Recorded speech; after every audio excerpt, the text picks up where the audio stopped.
അഞ്ജു, ഇപ്പോൾ 5 ദിവസങ്ങളിലായി ആക്രമണത്തിന് ഒരു അയവുമില്ലാതെ തുടരുകയാണ്. പശ്ചിമേഷ്യ കടുത്ത അശാന്തിയിലാണ്. എന്തായാലും ഇപ്പോൾ ഇറാനിലെ മരണനിരക്ക് 1145 എത്തി നിൽക്കുന്നുവെന്നാണ് ഏറ്റവും അവസാനമായി ലഭിക്കുന്ന വിവരങ്ങൾ. എന്തൊക്കെയാണ് കൂട്ടിച്ചേർക്കാനുള്ളത്?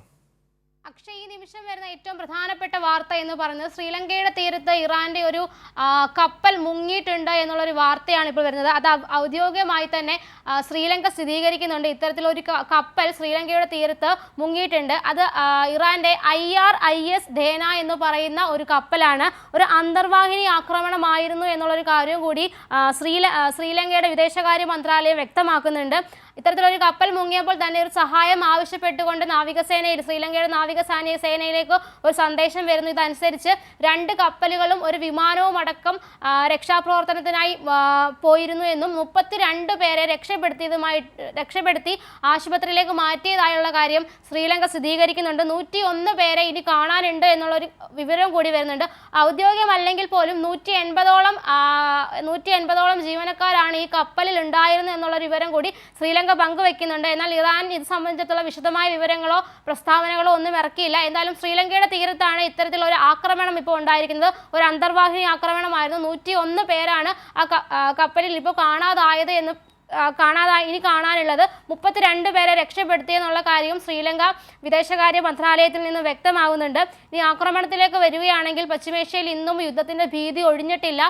ഇന്നും വലിയ തരത്തിലുള്ള ആക്രമണമാണ് ഇസ്രയേലിലും ഇറാന്റെ പല ഭാഗങ്ങളിലുമായിട്ട് നടക്കുന്നത്. അത് മാത്രമല്ല, ഹിസ്ബുള്ളയെ കേന്ദ്രീകരിച്ചുകൊണ്ട് ലെബനാനിലേക്കും ഇസ്രയേലിന്റെ ഭാഗത്ത് നിന്ന് ആക്രമണം നടക്കുന്നുണ്ട്.